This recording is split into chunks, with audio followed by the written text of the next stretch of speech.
What is your take on Trump? Is Trump a racist? I don't think so. I've talked to a number of black entrepreneurs who, back in the late 80s and 90s, early 90s, were trying to get financing. They couldn't. Somebody told them to go check with Donald Trump. So they come back and tell me they got a loan from Donald Trump. He gave them a term loan. Show up with the interest and the principal, one check. But they had to go see him personally. They independently relate this tale that when they saw him, he said, "This what you supposed to pay me? This our agreement?" I said, "Yeah." And then tore the check up, shook their hands, and congratulations. Now run your business. And this was when? This was back in the 90s. See, most people don't even know this. He had a sister. He was, every time you saw him back in the 90s, fine paper bag, brown, beautiful black model. He likes fine women. He didn't have any problem with dating a black woman, walking her down red carpets.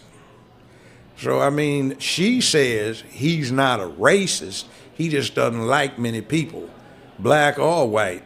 And he appreciates people who do stuff within their lane.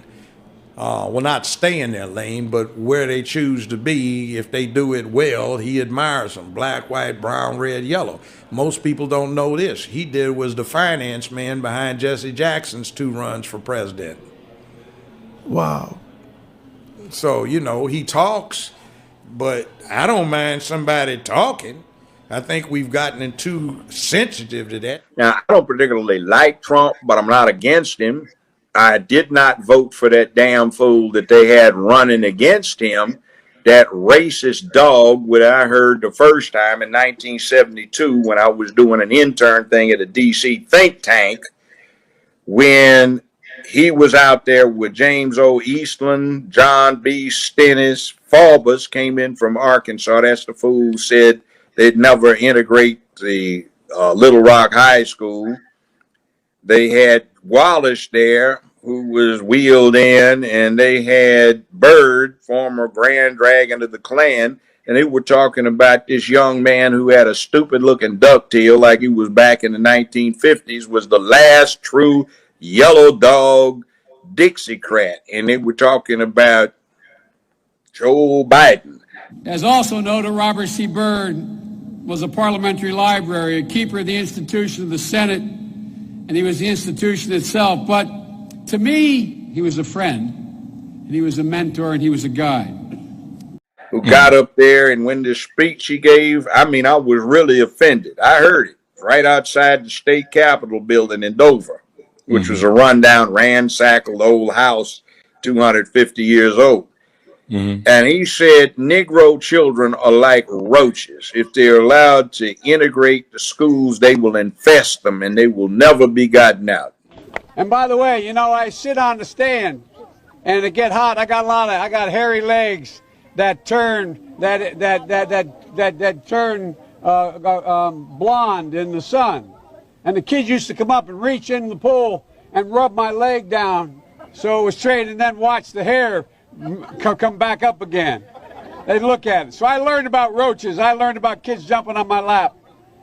And I've loved kids jumping on my lap. Negro. Who said that? Joe Biden said that? Yeah, I heard it. Wow. Saw him. He said Negroes were animals and they turned the streets into jungles. And he and Senator Eastland had a plan where they could put all of these Negro animals in zoos. Now, we talk about the 94 crime bill. That wasn't shit. The 91 was bad. The 87 was really bad. The 81 was the one where one rock got you 5 years, which due to some other stuff Biden and Stennis and Eastland did, it wasn't 5 years with parole. They abolished federal parole. So you get 5 years, you get 60 months, and you get released with all good and honor time at 56 months from federal custody. If you have a piece of crack cocaine no bigger than this quarter that I'm holding in my hand, 1/4 of $1, we passed a law through the leadership of Senator Thurmond and myself and others, a law that says if you're caught with that, you go to jail for 5 years. You get no probation. You get nothing other than 5 years in jail. Judge doesn't have a choice. Under our forfeiture statutes, you can, the government can, take everything you own, everything from your car to your house, your bank account, not merely what they confiscate in terms of the dollars from the transaction that you've just got caught engaging in. They can take everything. I don't care why they become a sociopath. We have an obligation to cordon them off from the rest of society. They are in jail, away from my mother, your husband, our families. So I don't want to ask what made them do this. They must be taken off the street. And then that was the 81 one, then there was the 79 and the 77. So let's give blame where blame is due. That bastard has been a racist dog, and he used to talk about he understood the Negro because he was raised in Delaware. And he said Delaware was a proud slave-owning state that basically copped out by not going with the South during the rebellion as it should have, because they were too close to D.C. to not be intimidated. So I listened to this racist dog. I kept up with him because I was practicing criminal law, and federal criminal trials became almost a lynch thing because of what is allowed. By the way, if you ever get interrogated by the feds, never say, I don't know what happened. I don't know anything about it.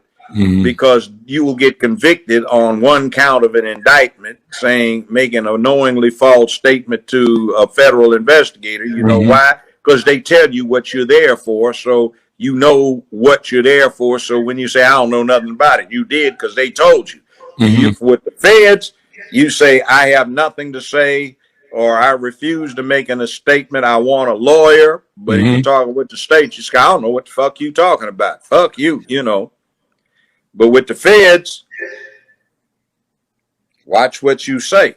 Because in the federal system, thanks to Biden, Stennis, Eastland, and some other of these yellow dog Dixiecrat races, what happens is they've set it up so you get tried by ambush if it is a criminal case. And if you're absolutely innocent, you don't know shit about what happened. Eastland and Stennis and Biden set something else up where they deliberately set the rules so that a prosecutor could knowingly